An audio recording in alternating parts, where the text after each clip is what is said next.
This is lecture 25 of Condensed Matter Physics 1.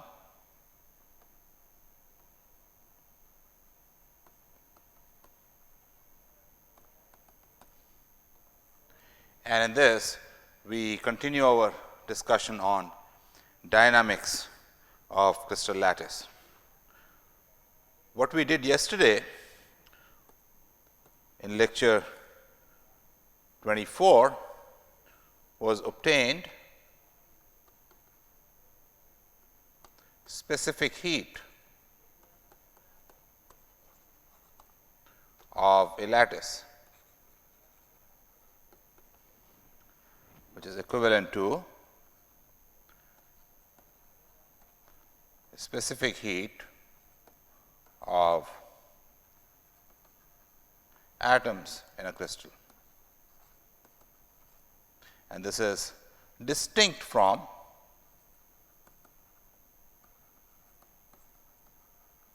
electronic specific heat.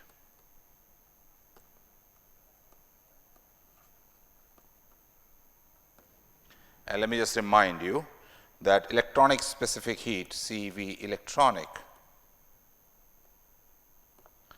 has a behavior which depends linearly on T, and due to lattice, it is proportional to T cubed. And the way we obtained this was through Debye model,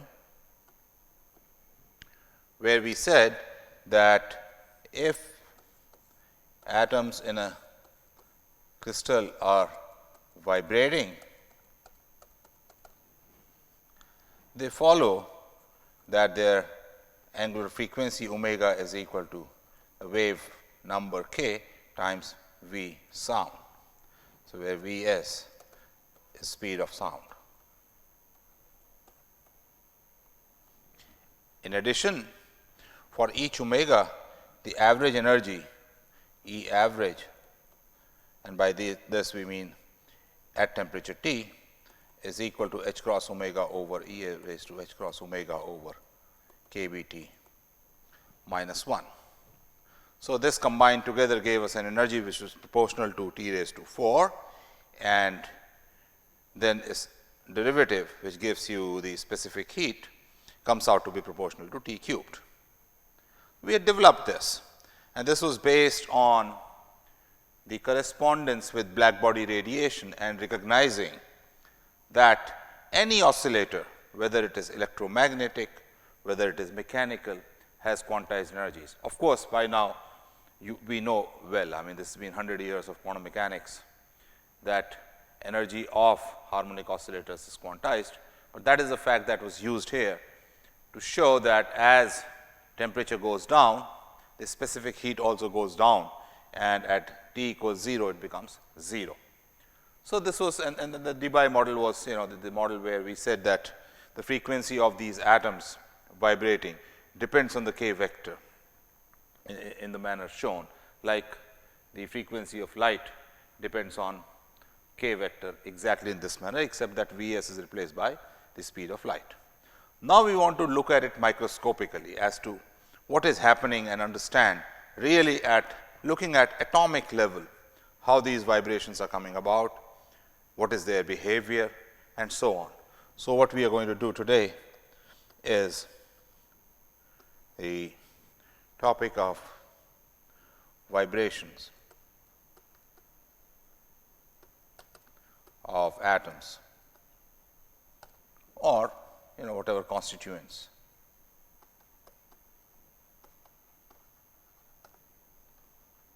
of crystals.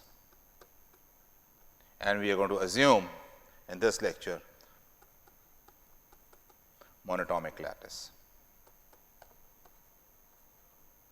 That is, that at each point there is exactly one atom or one molecule, and there is no basis.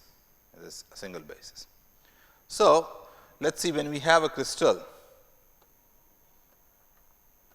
and I can make it only in this 2D,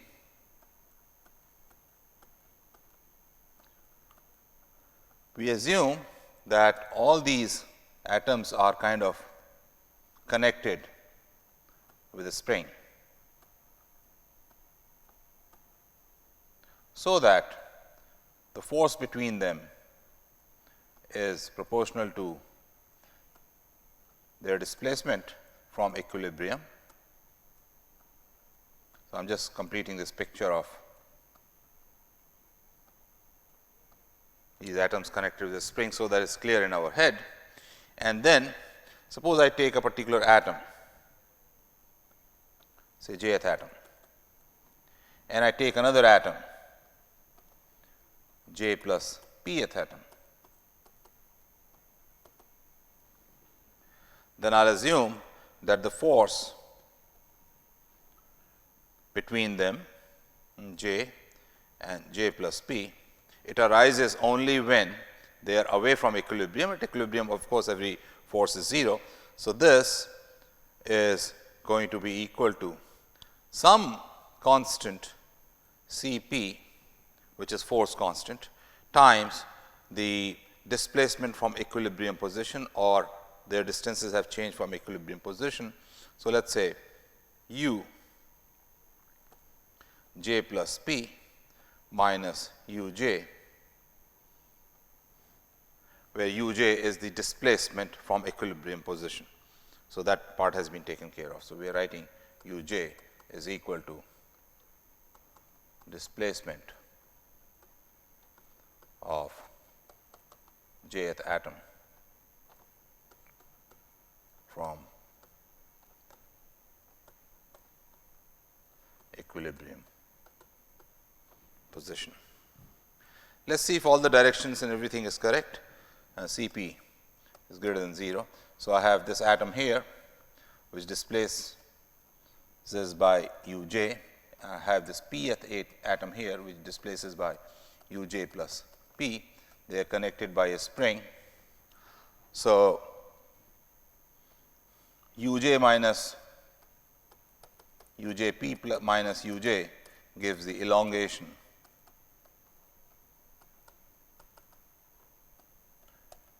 in the spring, and therefore, it is very clear that on this atom, once the spring is elongated, is going to experience a force in this direction, which is going to be equal to again that C p u j plus p minus u j. So, all the directions and everything is clear.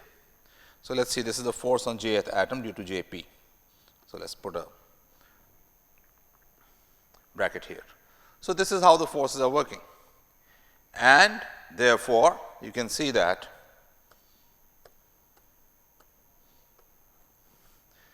I will just make now a one dimensional picture,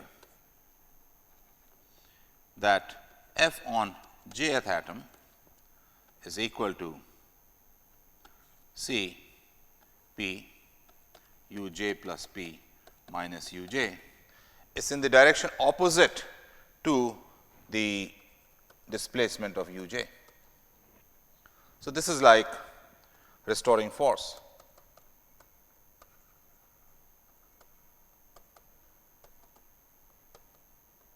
And therefore, what we expect is that this atom is going to perform simple harmonic motion, except that now the forces are going to be all over the place. They are arising from all atoms, right. So, this implies atom is performing simple harmonic motion, but it is not alone. All atoms are participating in it. What does that mean? That means I have this atom here. Let us just keep making a lot of pictures, then it becomes very clear what is happening. And I have these springs. This atom gets displaced. This affects the next one, that gets displaced. This affects the next one, that gets displaced. So, they are all in it together, and you know what is that called? This is called the normal mode.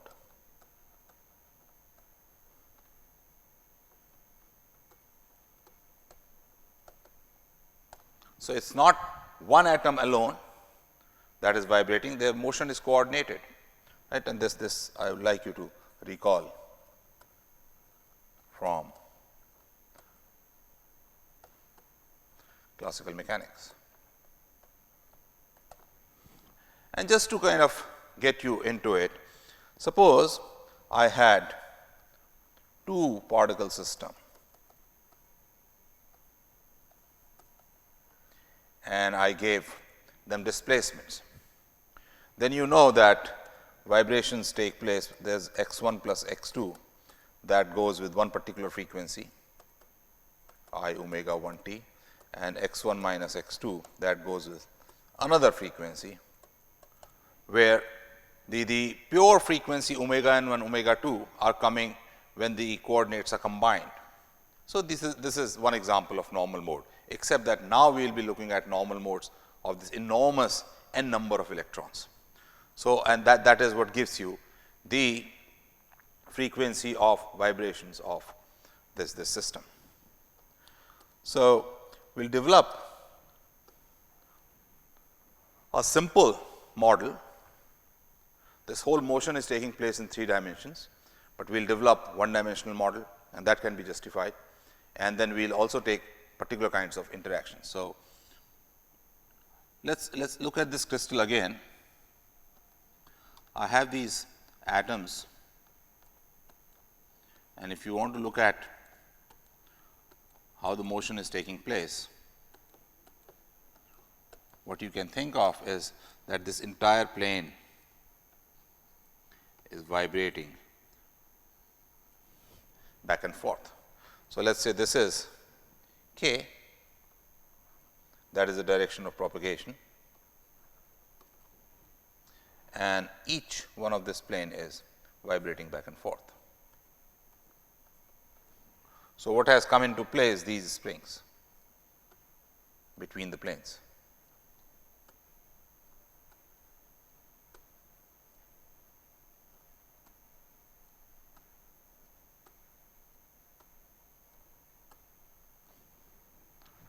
I could also have, for the same system, a different k.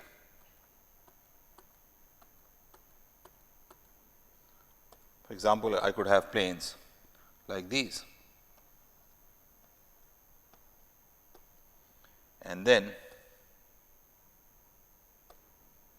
k is in this direction, and these are vibrating like this.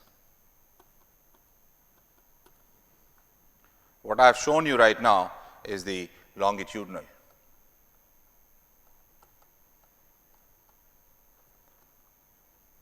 Mode of vibration, that is displacement is parallel to k. They could also do it in perpendicular direction, right. So, that will be transverse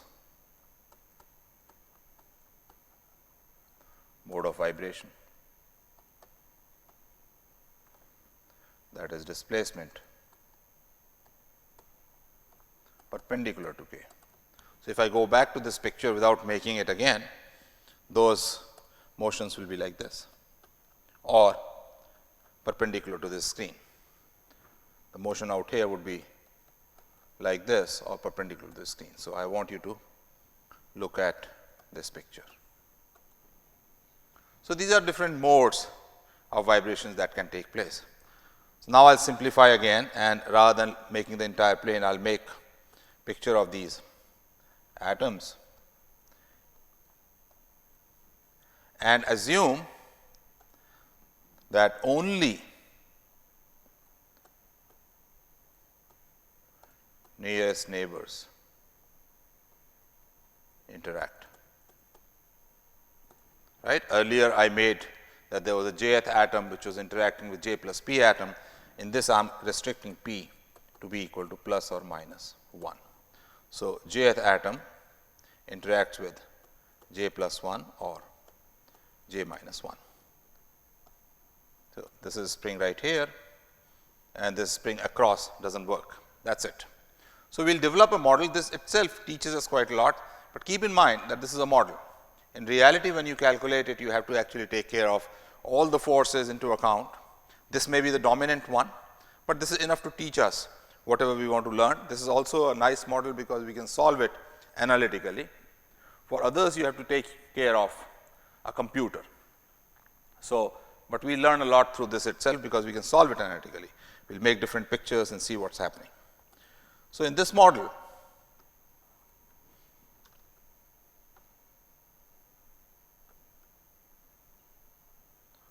these are the atoms, and I have the displacement of jth atom uj, displacement of j plus 1th atom uj plus 1, displacement of 1 on the back side, and all others are not there. So, the force on jth atom is going to be Cp, which is C1. So, I will just write capital C for it, C uj plus 1 minus uj, and this I have already shown you has the correct direction, plus C uj minus 1 minus uj. Let me write here, check that this also gives the right direction of force on jth atom.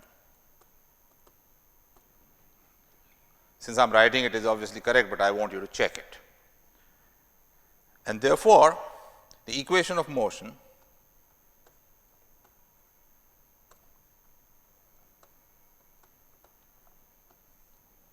is going to be m uj double dot, which is m d2 uj over dt square is equal to c uj plus 1 plus uj minus 1 minus 2 uj.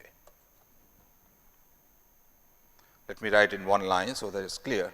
I have m d2 uj over dt square is equal to c uj plus 1 plus uj minus 1 minus 2 uj. Now, you may ask what happened to the planes? I am now taking mass of an atom, C is between atoms. Well, it does not matter, because right now if I take these atoms, mass is m and this constant is c. If I take a plane, the mass will go up that many times, because more number of atoms will be there in the plane, but so would c. So, it gets multiplied by exactly the same number, the equation comes out to be the same. So, it applies to both, and we being right, because there will be a factor of, if you like, if there is a n atoms here, there will be a factor of n here and n here, that will cancel. So, this is the equation of motion.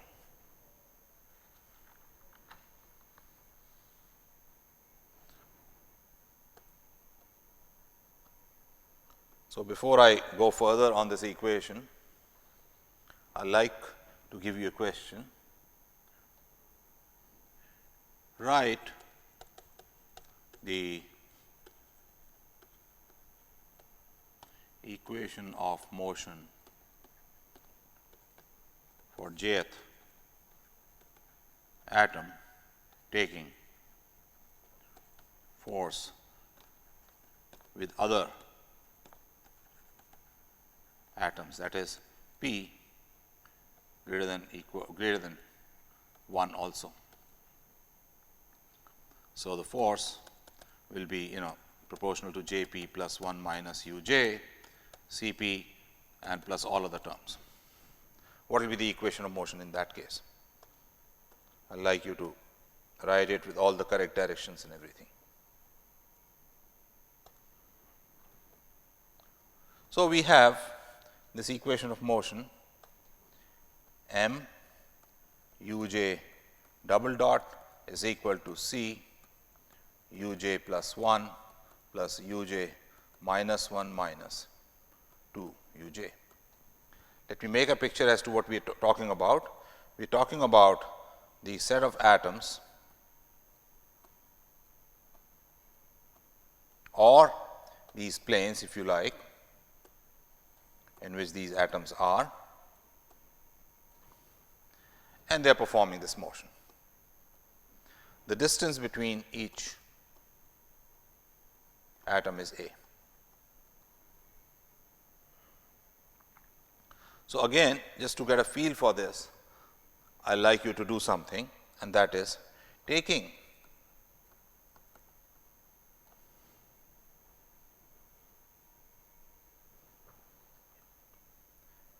the continuum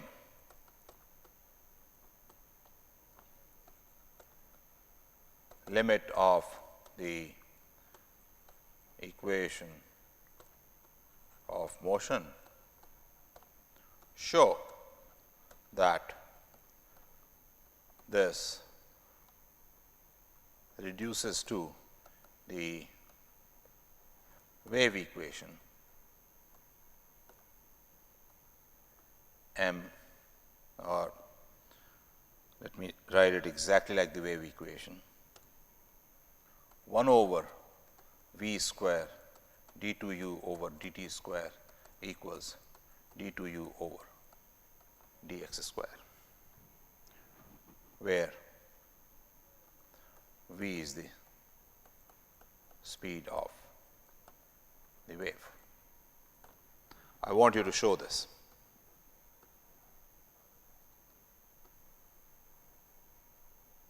And there is a reason for it. Once I realize that this is the wave equation, so the equation that I have written here is finite difference version of the wave equation.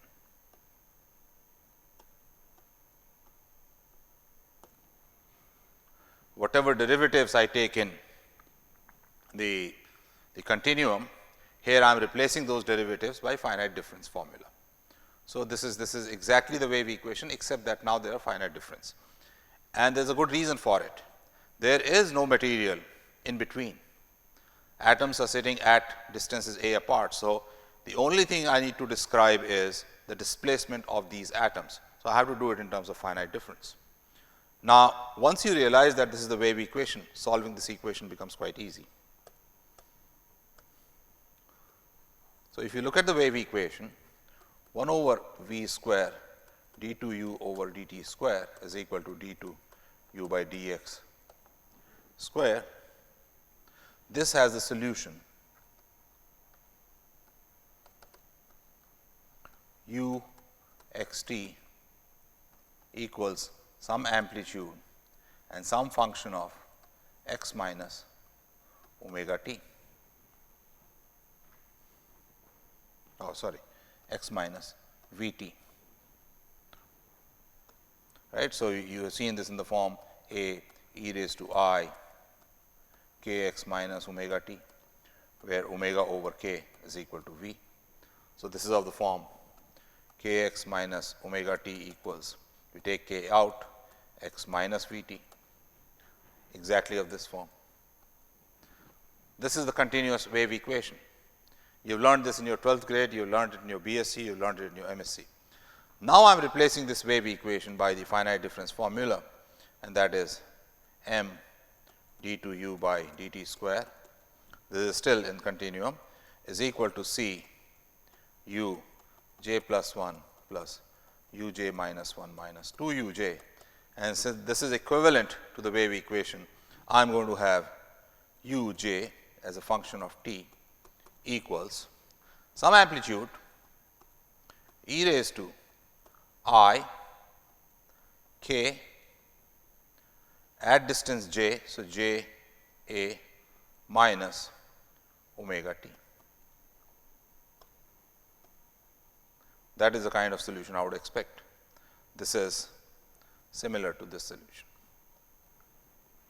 You can say I am making an ansatz like this, whether I can find a solution like this or not, and you will see that yes, I can, right. But this is motivated by looking at the equation, which is exactly like the wave equation. So, now let us substitute this in our equation of motion. When I do that, I get m omega square with a minus sign a e raised to I k j a minus omega t is equal to c, and I am going to get a would be common. I am going to get e raised to I k j plus 1 a plus e raised to I k j minus 1 a minus 2 e raised to I k j a outside e raised to minus I omega t, which I can write as C a e raised to I k j a I take out minus omega t. Inside I am left with e raised to I k a plus e raised to minus I k a minus 2. This a times this cancels. So, I get omega square equals c over m. I am taking the minus sign inside, so it becomes 2 minus 2 cosine of k a, which is 2 c by m 1 minus cosine of k a, which is 4 c by m sine square k a by 2. So, what it tells you is that once I write the equation of motion, considering only the nearest neighbor interaction into account, there is a wave-like solution with omega being given with this formula. Right, let us rewrite this whole thing on the next slide. So, considering these planes vibrating like this, suppose k is in this direction, or vibrating like this, or vibrating like this, as long as I give the force formula as written earlier, right. So, in that case I get solutions u j, j is the kind of x, t equals some amplitude e raised to I k j a minus omega t, with omega k being equal to 2 square root of c by m sine k a by 2. Since this was sine square, I will write it like mod. This is the solution.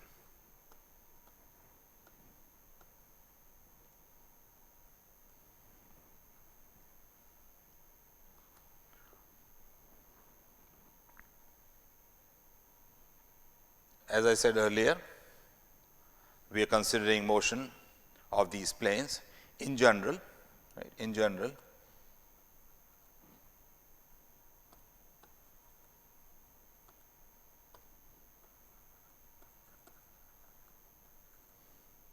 The formulae could be a little different, but essentially all the physics is captured here, and we can learn a lot from this itself. So, if I plot omega k versus k, I know the dispersion relationship. It is going to look like this. It is positive sine k a, and then it will keep going on.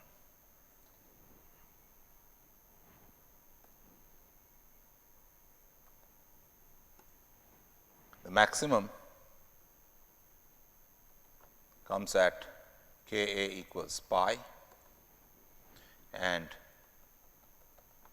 k a equals minus pi, and this is obviously k a equals 2 pi K A equals minus 2 pi and so on. So, it is periodic. So, what you realize is that omega k plus 2 pi by A is equal to omega k. Omega has a periodicity of 2 pi by A in k.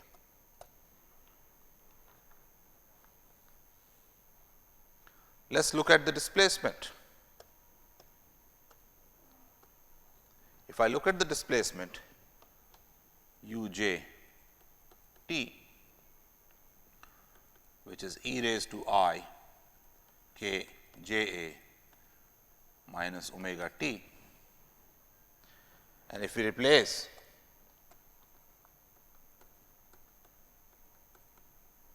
k by k plus 2 pi by A, and let us say an integer n, then u j t is going to be equal to I k plus 2 pi by A n j A minus omega k plus 2 pi by n 2 pi by A n t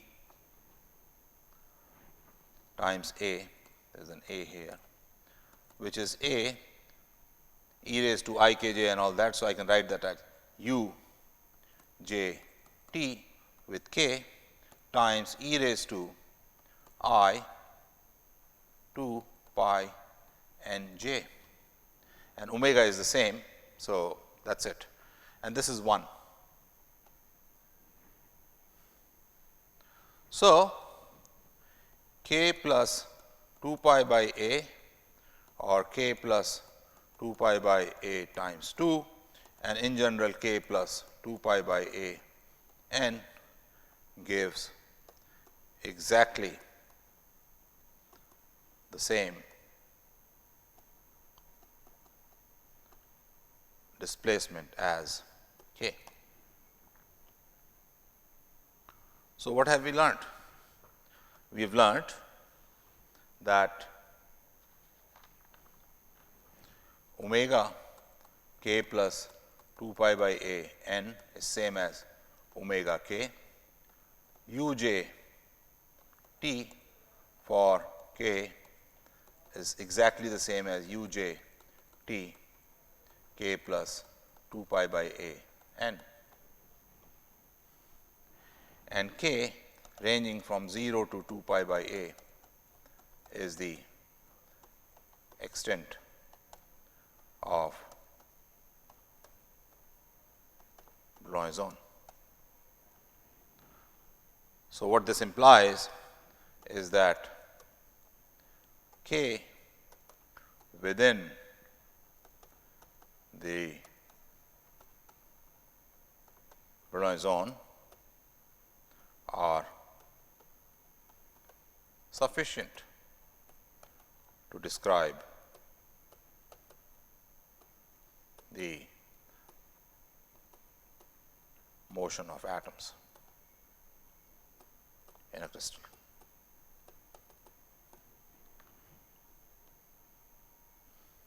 So, let us check that. So, what one is saying is given this omega k, which looks like this as a function of k, this is pi by A, this is minus pi by A, only k is within this region. Give all the omegas for the system and they give exactly the same u. So, I need to consider only k's within this first Brillouin zone.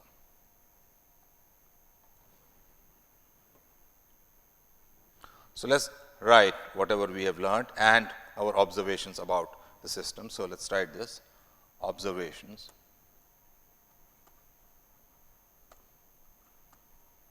about omega k and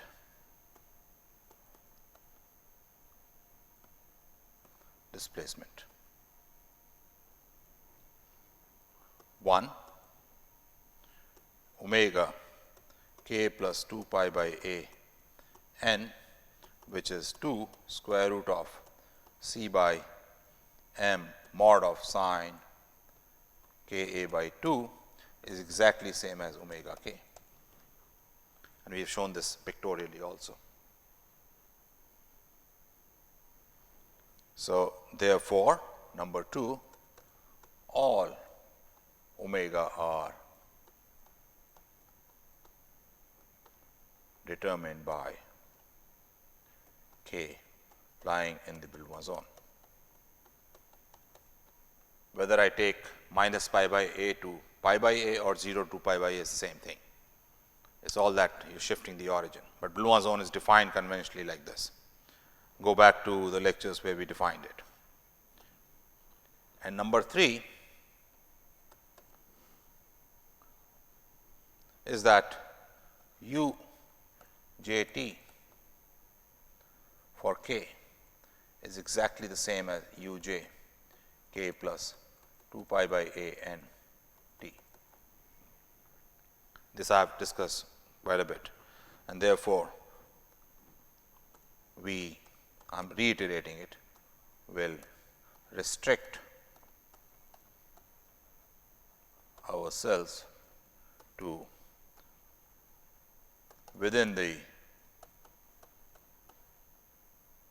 Brillouin zone for k, and that is enough or more mathematically sufficient to describe the motion of atoms in the crystal.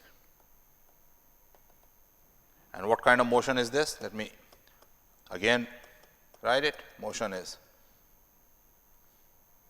normal modes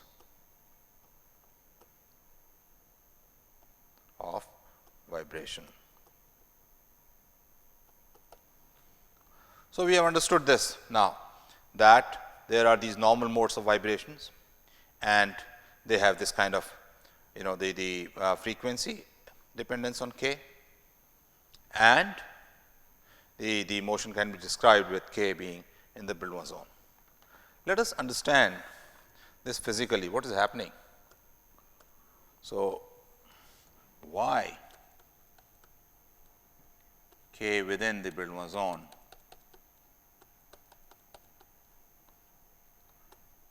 describes the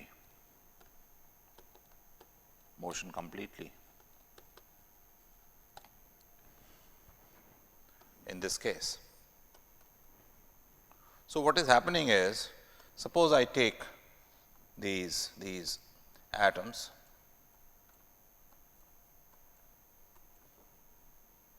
with the distance being a. Let us take a lambda equals 4 a, which implies k equals 2 pi by 4 a, which is pi by 2 a. So, lambda 4 a would be 1, 2, 3, 4, something like this, and this will give the motion of this different atoms I am showing by red, displacement like this, and this may not be exactly right here, but I am just showing it schematically. Now, if I take k equals pi by 2 a plus let us say 2 pi by a, this will be pi by 2 a comes out 1 plus 4, 5 pi by 2 a, or corresponding lambda will be 2 pi by k, 2 pi by 5 pi times 2 a, which is 4 by 5 a. And what we are saying is this lambda gives exactly the same displacement for the atoms as lambda equals pi by 2a, lambda equals 4a. So, that is easy to see. If you again make these, and I am going to attempt to show it, but I would like you to do it on your computer. You have lambda equals 4a, which is, let us say, like this. Lambda equals 4 by 5a, and I will just try to make it, which is like this. What you see is that the displacement of atoms, we make it in black, for each of these is exactly the same. Here it's looking a little different. So, whether I take lambda equals 4a or 4 by 5a, the displacement described is exactly the same. I have been partly successful in doing it, but what I like you to do is on your computer,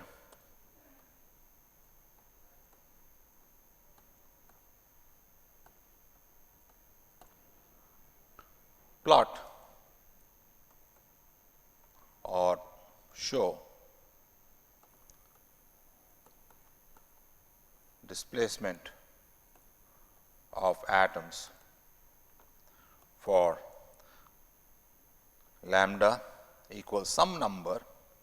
So, let us say lambda 0, and therefore, k equals k 0, and for k equals k 0 plus 2 pi by a, k 0 plus 4 pi by a, and so on, and see that it comes out to be exactly the same.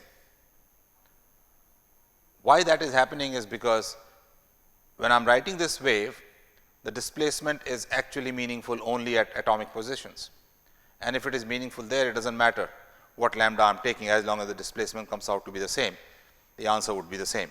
If this was a continuous medium, then the story would be different. So, this is an exercise for you. It is a fun exercise, do it. Looking at these plots and every displacement is coming out to be the same is real fun. So, what we have found is that given these planes or atoms, we have omega equals to square root of c by m mod of sine k a by 2, and its plot looks for a small k obviously linear, and then it goes like this. Now, since we have decided that only within the Brillouin zone k they describe every motion, I am going to plot it only for that. So, minus pi by a to pi by a, I am plotting omega versus k. For a small k, this is linear, sine function is linear, and then it deviates. So, for small k,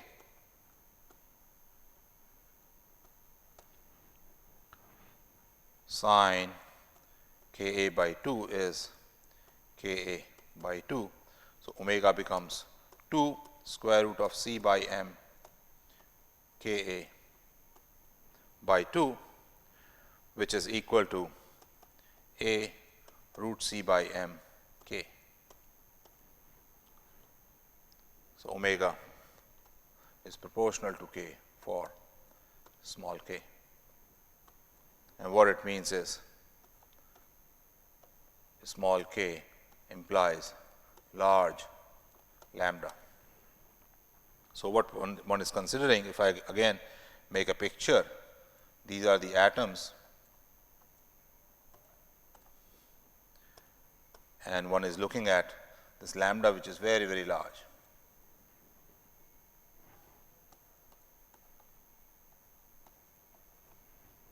So, these kind of waves look at atoms as forming a continuum, because the distance between them is really very short. And since they are forming a continuum and you are getting omega equals a root c by m k. So, this is like sound wave dispersion relationship with V sound being equal to a root c by m. Okay, so, we found this, we are now trying to understand and interpret everything, we are just playing around with these equations. So, we found omega equals 2 root c by m sine of k a by 2, and for k tending to 0, lambda tending to infinity, I get omega equals root c by m a k, and I am claiming that V s equals a root c by m is speed of sound.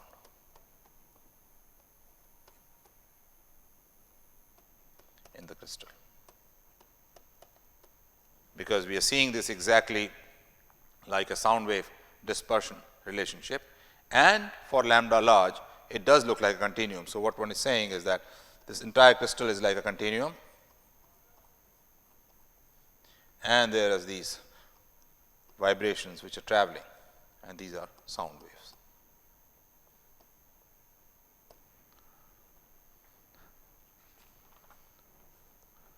Let us just see that whether this conjecture is right or not.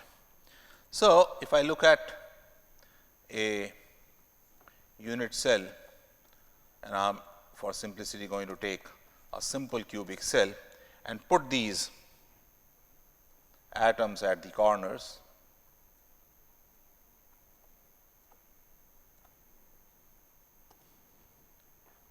and calculate V sound using classical formula, which says V sound is equal to square root of bulk modulus divided by rho. And since lambda is large, this whole thing is like a continuum. So, I will do that and calculate it. So, if I look at this cube, the bulk modulus for this by definition is equal to 1 over V delta V by delta P with a minus sign. So, let us say if I displace one of these faces by delta x, what is the force? Then delta V is going to be equal to a square delta x, because this has moved in, this area is a square if the side is a. And since these springs have now gotten shorter, the force is going to be equal to, there are springs all over the place,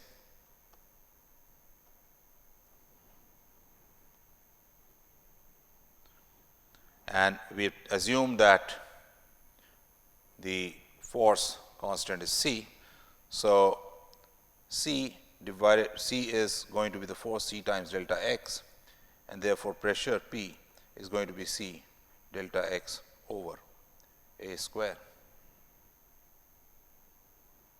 So, I am going to write the bulk modulus as 1 over V is a cubed times delta V a square delta x divided by P c delta x divided by a square.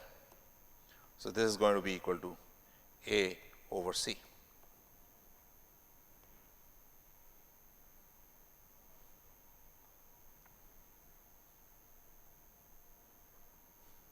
Let us see if I am doing a mistake. B is inverse of that. B is actually inverse of this. Let me write it correctly. B is pressure. So, this is going to be inverse of this. So, this is inverse of this. This is C by A. That is the bulk modulus.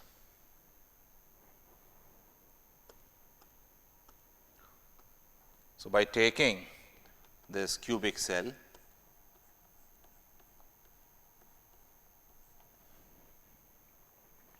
I have calculated the bulk modulus to be equal to C over A. And there is exactly one atom per cell. So, the density is 1 over A cubed times the mass of each atom. So, velocity of sound is going to be square root of B over rho, which is square root of C over A times m times A cubed, which comes out to be A square root of C by m.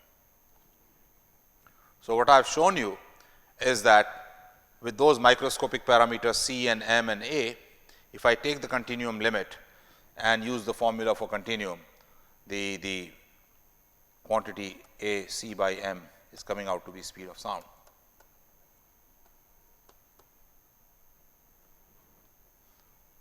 So, that omega equals to square root of C by m sine k A by 2 mod. In this quantity really is related to speed V s, and in the limit of k tending to 0, omega equals V s k. Recall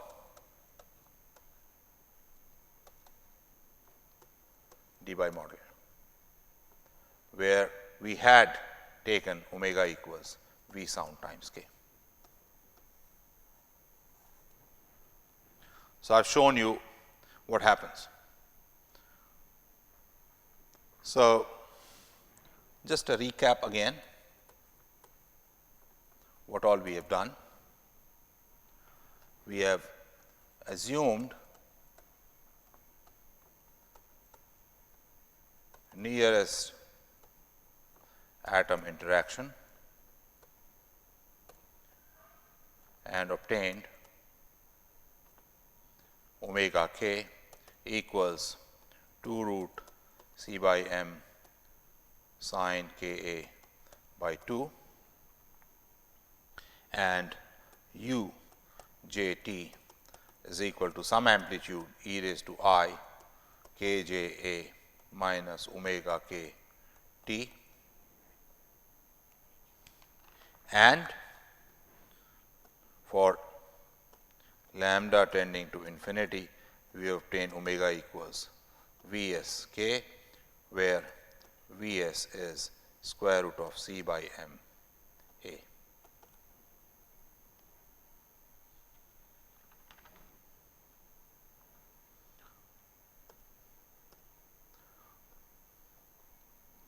Now, what I want to do is go back and formally now justify what we did in Debye model, because this is where it comes from, and start counting the states and things like those. So, next I am going to do is counting the number of modes.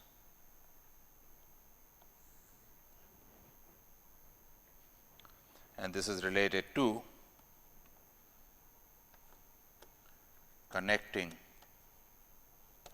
properly with what we did in lecture 24 in Debye model.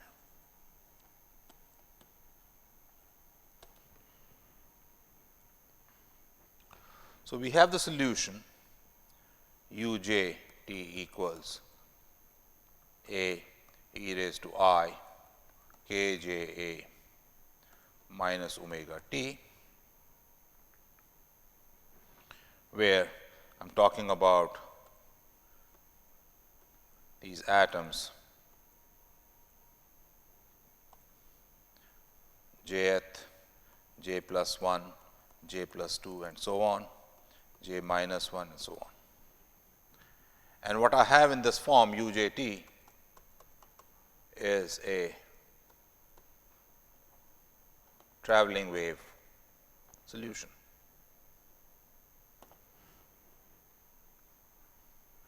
So, how do I determine what k should be and how do I count?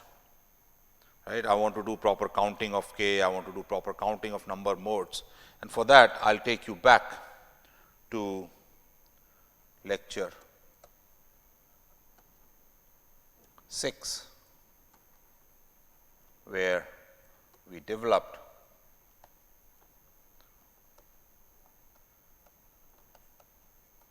Sommerfeld's model for metals. And I want you to recall how we counted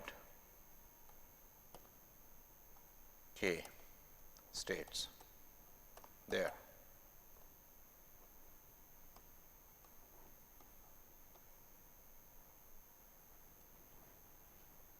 So, if you go back or think about it, what we did was we applied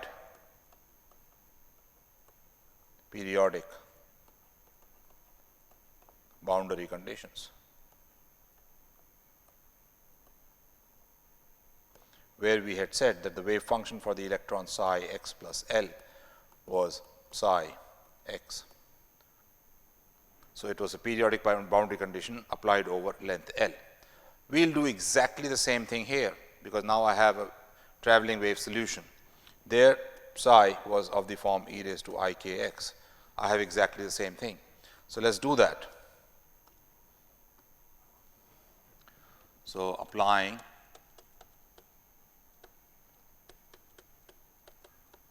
periodic boundary conditions to UJT. So, in this chain,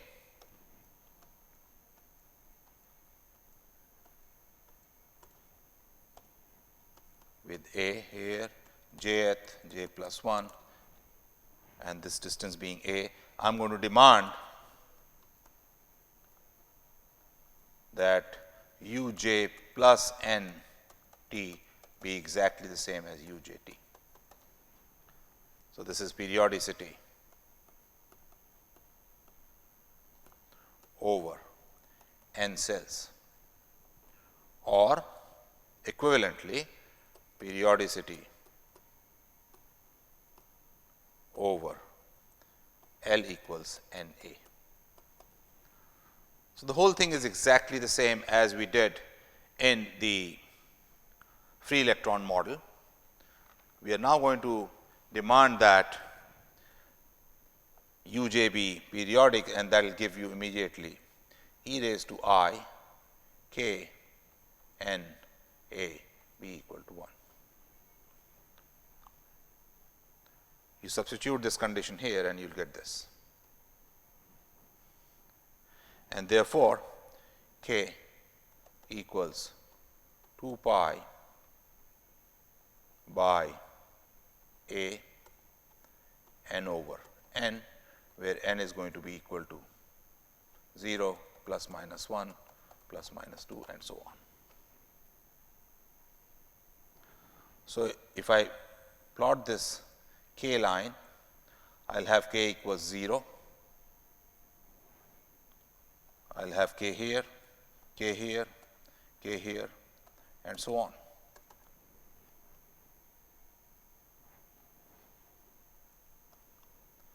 So, total number of k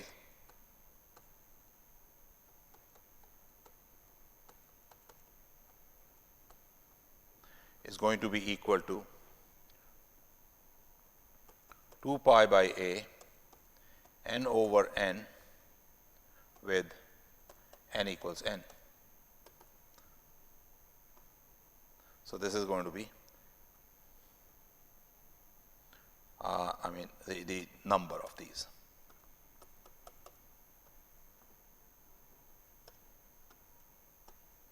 So, this gives you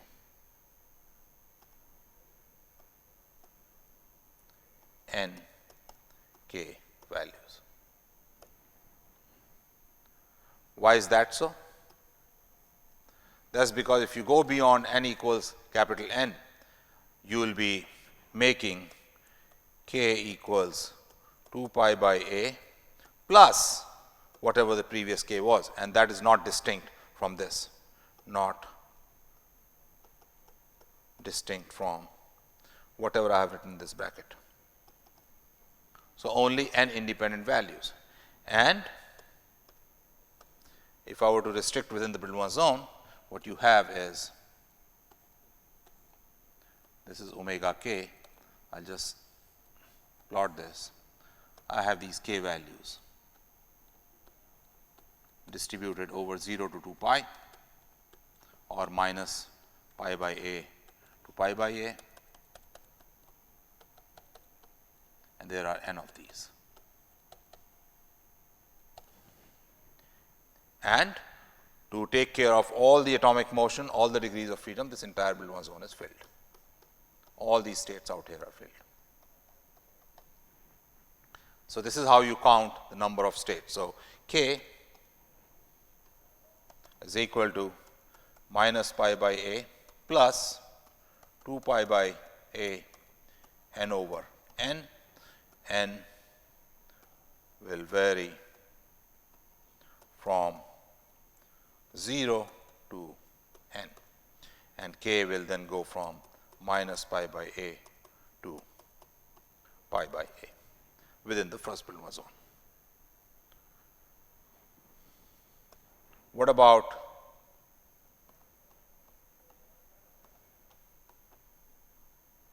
density of states? So, that will be in 1D, and I am not working it out, you can just check it, 1 over 2 pi per unit length, and in 3D it will be 1 over 8 pi cubed per unit volume. So, this is the density of k points for these vibrational modes.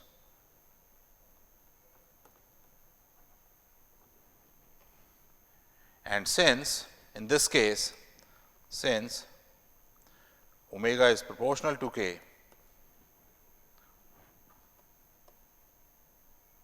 density of states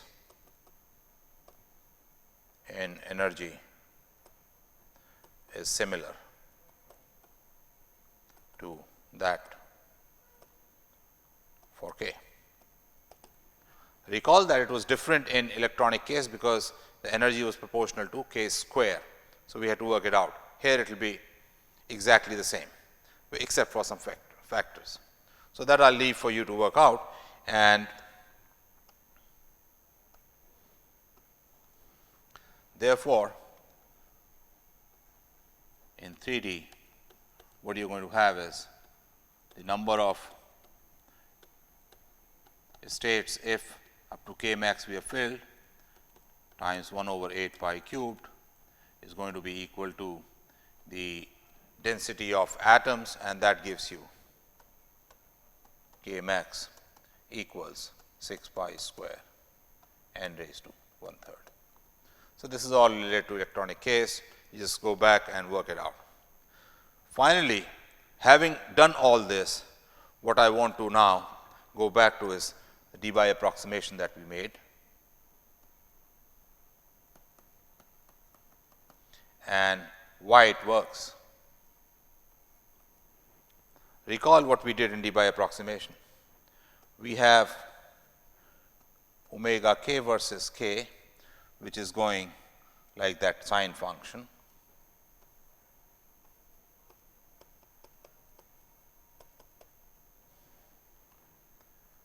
In Debye approximation, we took omega to be linear, omega equals V s k. So, we ignored this curvature. This is Debye approximation.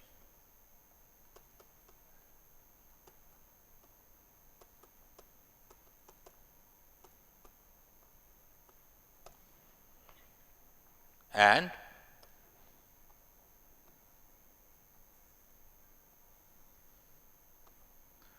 remember what I told you just now, that the entire Brillouin zone all the k states are filled in this. If you count them properly, but in Debye approximation I am taking this to be linear. Therefore, I have to make a cutoff. You see, I am over counting in this region. So, I have to make a cutoff k d, or since they are linearly related omega d, so that the number of states counted are exactly the same as the blue ones. So, I have to make this cutoff, which is the Debye cutoff, right. So, that is the reason, because I take this to be linear. I overcount the number of states beyond a certain point, and therefore, I have to make a cutoff. I do not go all the way up to Brillouin zone. So, now that we understand what Debye approximation means, it means making this linear approximation, which is good for only low k. I also want to understand why this works. So, let us ask this question: why does Debye approximation work?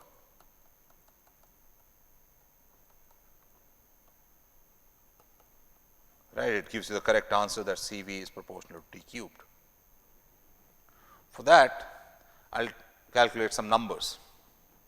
So, let us calculate omega for k equals pi by a, taking a to be say about 2 angstroms.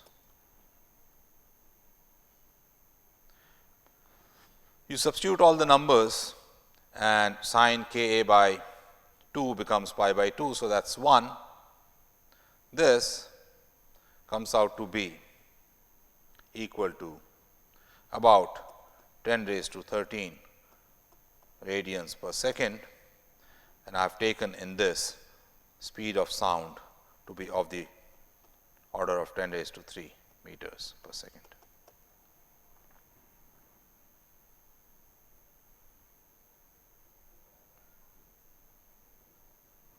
Okay, so, I will leave for you this for you to work out. So, this is what omega comes out to be. And now, if I calculate the corresponding energy h cross omega, it will be equal to about 5 MeV for omega equals 10 raised to 13. So, the energy at Brillouin zone frequency is of the order of 5 MeV. Let us now calculate kBt for, let us say, T equals 10 K, low temperature, and this comes out to be about 1 MeV. So, if I look at 3 different frequencies in this frequency range, let us say one frequency around here, region 1, one frequency around 2, one frequency around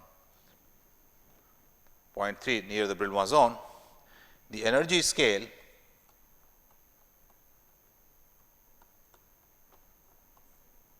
for 1, 2 and 3 is like this. Here at 1, frequency is very small. So, the energy levels are very close. 2 and 3 are roughly the same. So, I will make them like this, slightly bigger. This is about 5 MeV, and this is kT.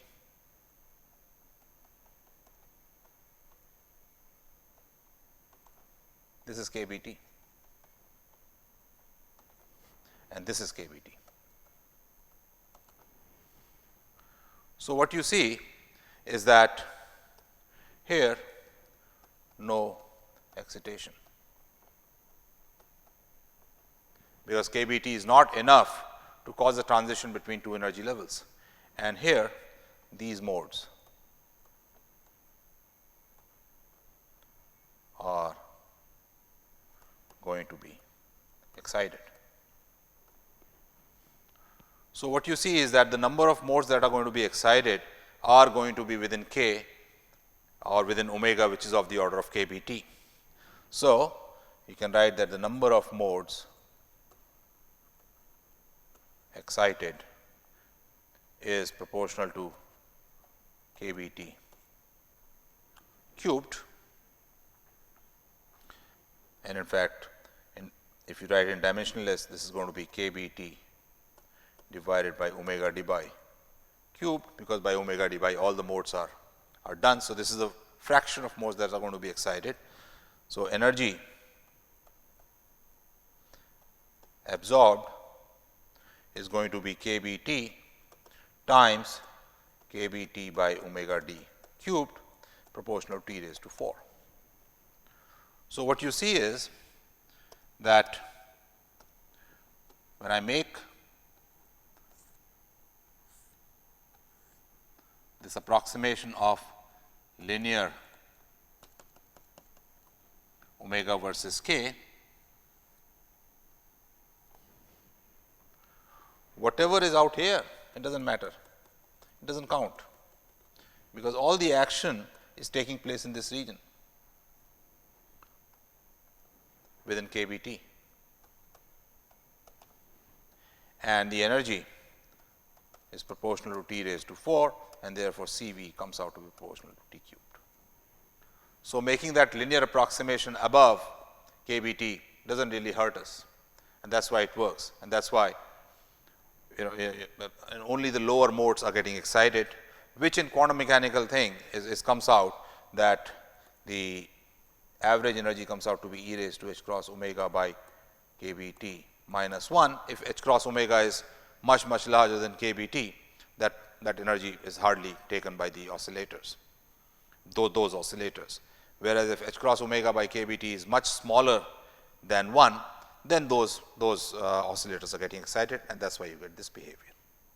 So, what we have done in this lecture is developed a microscopic way of looking at crystal dynamics, of the dynamics of atoms, and through that we learned how the frequency of atoms or the normal modes in the crystals behave, and we have also then looked at how the Debye model, which was in lecture 24, I had obtained by making comparison with the black body radiation, can actually be justified with this in a rigorous way by looking at this. So, let me then conclude this lecture by saying that model for collective vibrations, which are known as normal modes for crystal, has been developed. Number 2,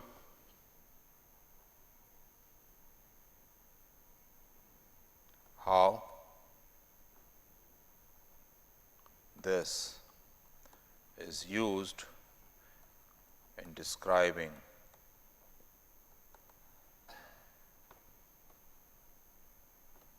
motion of atoms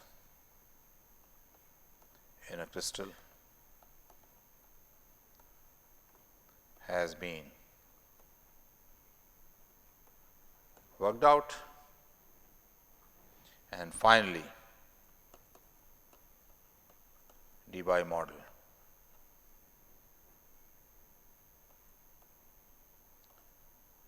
has been